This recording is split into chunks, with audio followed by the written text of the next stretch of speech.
오늘은 신명기 31장에서 32장까지의 말씀을 함께 읽으셨습니다. 오늘은 모세가 요단강을 건너지 못하는 이유라는 소제목을 가지고 함께 은혜를 나누고자 합니다. 신명기 31장부터는 신명기의 실질적으로 마지막 결론부에 해당합니다.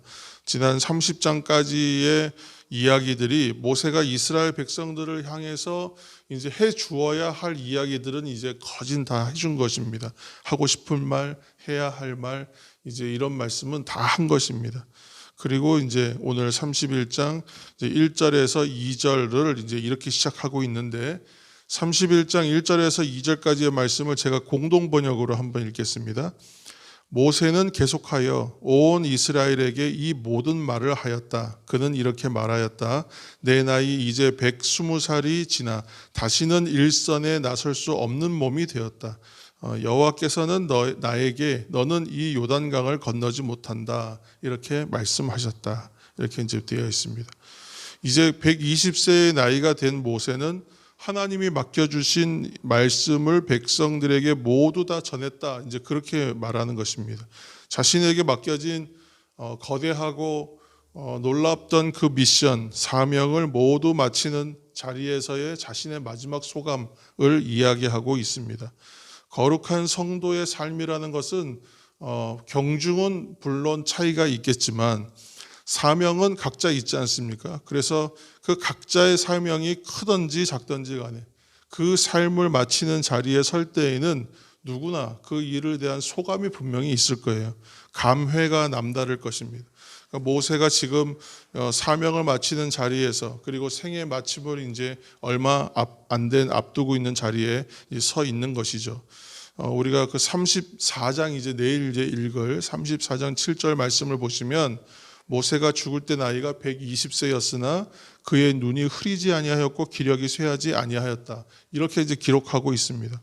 모세가 이 사명을 그만두는 자리는 힘이 없고 체력이 떨어지고 나이가 많기 때문에 그만두는 것이 아니죠. 사명의 자리가 거기까지라는 뜻입니다. 그러니까 하나님이 맡기신 일이 여기서부터 여기까지인 것이지 그것이 나의 체력, 나의 상황, 여건, 내가 은퇴했기 때문에 보통 교회에서 70세로 은퇴 연한을 정해놨기 때문에 보통 열심히 하시다가도 70세가 되면 난 다 끝났다 이렇게 생각하시는 분들을 제가 교회에서 많이 봤는데 그때마다 제가 이 모세 이야기를 하면서 그렇지 않다라고 말씀드렸습니다. 그것은 그분의 어떤 일들이 끊어짐으로 인하여 교회가 무슨 힘든 일이 있어서 그런 말씀을 드리는 것이 아니라 실제로 그러하기 때문이죠. 모세가 나이가 많고 연로해져서 더 이상 감당할 수 없기 때문에 그만두는 것이 아니란 얘기죠. 사명의 자리가 단지 거기까지인 거예요. 모세는 이처럼 순종의 사람이었기 때문에 지금 순종하고 있는 것입니다. 근데 지금 오늘날 우리나라 사회나 한국 교회를 보시면 어떻습니까? 은퇴해야 하고 이제 그만두어야 하고 이제는 손을 놔야 하는 자리에 서 있음에도 불구하고 그 자리를 잘 구분하지 못해요.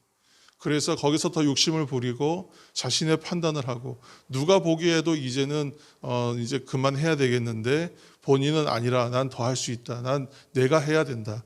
또 내 능력으로 아직도 더 해야 된다. 이렇게 생각하시는 분이 있어서 문제를 일으키는 경우를 많이 보게 됩니다. 그거 보면 참 아쉽다라는 생각이 들면서도 또 한편으로는 이해가 되기도 합니다. 왜냐하면 사람은 인생을 돌아보면 늘 아쉽고 후회가 없는 인생은 거의 없기 때문이죠. 그래서 그런 일들이 많이 일어납니다. 특히나 모세는 좀 차이가 더 다르죠. 일단 일이 그렇기도 했겠지만 꿈에도 그리던 가나안 땅이 눈앞에 펼쳐지고 있는데 그 땅을 들어가지도 못할 뿐더러 여기서 여기까지다 이렇게 얘기하면 얼마나 섭섭하겠습니까? 그 인간적인 마음이 어땠을까 상상해 보면 나는 과연 그 자리에서 순종할 수 있었을까? 이렇게 생각해 보면 결코 쉬운 일이 아니었을 것입니다. 그래서 항상 우리가 생각하는 것, 여호와께 피하는 사람은 복이 있다 이렇게 얘기하는데 하나님을 의지하는 믿음을 가지고 사는 인생 자체가 복된 인생인 것처럼 또 자신의 사명의 자리를 선명하게 깨달아 알아서 참 맑은 영으로 그것을 판단하고 그것에 대해 순종할 수 있는 사람, 그 사람의 자리도 참으로 복된 자리라고 생각합니다. 우리가 성도되고 사명자 된 우리들이 늘 여기가 나의 자리인가, 또 내가 어디까지 하고 여기까지 해야 하는 것인가를 항상 잘 깨닫고 아는 사람, 곧 기도하는 가운데에 이것을 깨달아서 감당하시는 저와 여러분 되시기를 예수님 이름으로 축복합니다. 특히 오늘 이제 본문에서는 모세가 요단을 건너가 이제 가나안에 들어가지 못하는 이유가 나옵니다. 32장 51절에서 52절까지의 말씀 우리가 이건 함께 읽겠습니다. 32장의 51절과 52절입니다. 자, 51절. 이는 너희가 신광야 가데스의 무리바 물가에서 이스라엘 자손 중 내게 범죄하여 내 거룩함을 이스라엘 자손 중에서 나타내지 아니한 까닭이라.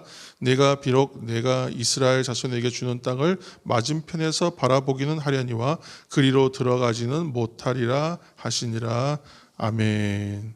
참 이제 안타까운 이야기입니다. 우리가 구원을 받았는가 확신하는 자리가 아니라, 확신이 있는가 하는 자리가 아니라 구원의 완성을 향해 가는 성도의 삶이다. 우리는 그 얘기를 계속 해오고 있는데, 성도로서 거룩한 삶을 살기 때문에 늘 순종되고 충성된 사명의 삶을 우리는 어떻게 하면 잘 살까, 이제 그것을 고민하고 분별하는 삶이라고 우리가 계속 얘기해 왔지 않습니까?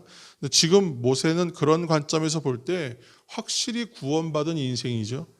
그러나 또 사명을 이제 마치는 자리에서 평생 사명으로 감당해왔던 가나안 땅을 볼 수는 있지만 실제로 들어가지는 못합니다.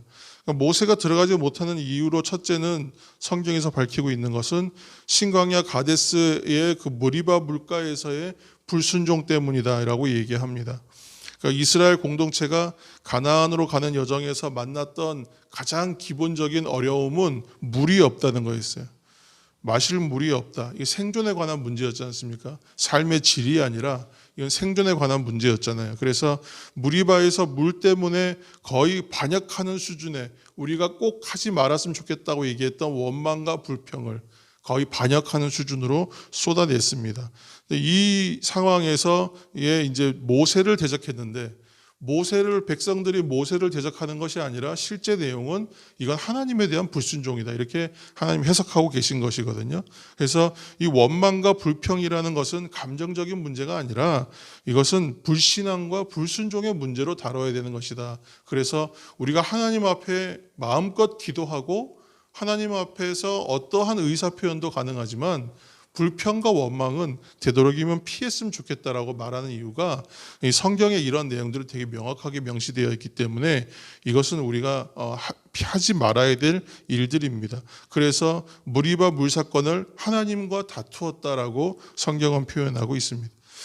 또 다른 말로는 모세가 이제 그 하나님의 거룩함을 드러내지 못하게 했다. 그래서 이제 못 들어간다는 것인데, 우리가 저번에 한번 그렇게 언급하고 넘어갔습니다. 이것은 모세가 가지고 있는 대표성, 또 모세라고 하는 인물에 대한 상징성이 있다라고 말씀드린 적이 있습니다. 이것은 이제 성경 전체의 구원사적인 맥락에서 봐야 되는 것인데, 왜 그러냐 하면 모세는 율법의 수여자입니다. 그러니까 율법을 대표하는 인물이 모세예요. 그런데 율법으로는 하나님의 나라에 들어갈 수 없다는 얘기예요. 율법을 아무리 잘 지켜도 그것으로 생명이 없어요. 그것으로 구원에 이르지는 못합니다. 그것은 완성의 자리가 아니라고 얘기하는 거예요. 율법만으로는 구원도 구원의 완성도 이룰 수 없다. 그러므로 그 대표적인 인물인 모세는 들어가지 못하는 것으로, 그렇게 지금 우리가 그 신학적으로 보면 해석한다는 거죠. 그래서 그러한 상징적인 역할, 이제 그 출애굽 1세대가 들어가지 못하고 2세대가 들어가는 것, 그리고 율법의 세대, 율법을 수여받고 율법으로는 안 되고 복음으로는 가능하다, 이것을 이제 보여주기 위한 것. 그래서 모세는 안 되고 여호수아는 됩니다. 여호수아가 사실은 그 글자 자체가 이제 신약 시대에 오시는 예수님과 글자 같아요. 이름이 똑같습니다. 그러니까 여호수아, 호세아, 예수아는 다 똑같은 이름이잖아요. 그래서 이게 상징적으로 이제 보는 것입니다. 그래서 그래서 사명의 완성의 자리, 열매 맺는 자리에 우리가 없을 수도 있다. 그것을 이제 우리 어저께 한번 말씀을 드렸는데, 그 미션의 완성은 여호수아 곧 예수님으로 인하여 되게 하신다. 상징적입니다. 그래서 사명의 자리, 완성의 자리에 우리가 서 있을 수 없을 수도 있습니다. 그러니까 하나님께 주신 모든 사명을 나는 완수하지만 그 사역의 열매까지는 못 볼 수도 있습니다. 오늘 모세처럼. 그러나 구원은 확실한 것이죠. 그래서 우리가 마지막에 가야 되는 자리는, 사명의 완성의 자리는 무익한 종의 고백을 드릴 수 있는 삶의 자리까지 우리가 갈 수 있어야 한다. 오늘 좀 어려운 이야기입니다만 그 자리까지 갈 수 있어야 된다는 것이죠. 하나님께서 주신 그 성도의 삶은 구원이냐 아니냐, 구원의 확신이 있냐 없냐를 다투는 자리는 아니라고 말씀드렸고, 이 자리는 우리의 구원의 완성을 위하여 사명에 대하여 순종하고 충성하는 자리라고 말씀을 드렸습니다. 그러나 마지막에 우리가 이르는 자리가 어디까지 가야 하냐면 무익한 종의 고백을 드리는 자리, 그러니까 나의 사역으로 말미암아 열매를 내가 보지는 못하는 자리, 나는 보지 못할지라도 그러나 순종하는 자리까지 갈 수 있어야 된다는 것이죠. 모세가 사역의 열매를 보려면 가나안에 들어갔어야 됩니다. 그런데 들어가지 못하죠. 그렇지만 그는 순종합니다. 그 자리에서 멈추고 거기서 생을 마칩니다. 그는 기력이 쇠하지 아니하였고 눈도 좋았고 아무 하나님의 사역을 감당하는데 신체적이나 나이의 연로함으로 인한 어려움은 없었습니다. 그럼에도 불구하고 순종하죠. 그 많은 일들을 행했음에도 불구하고 순종합니다. 거기서 멈추지요. 그것이 참 어렵다는 것입니다. 그리고 그 자리에서 나는 그저 하나님 앞에 무익한 종의 고백을 드린다 생각하는 것, 저는 개인적으로 너무 어렵지만 참 멋있는 일일 것이다라고 생각합니다. 성도의 삶은 거룩한 삶입니다. 이것이 바로 하나님을 대표하는 품성을 따라가는 것이기 때문에 귀한 것입니다. 이러한 거룩과 배치되는 것이 바로 불신앙, 불순종입니다.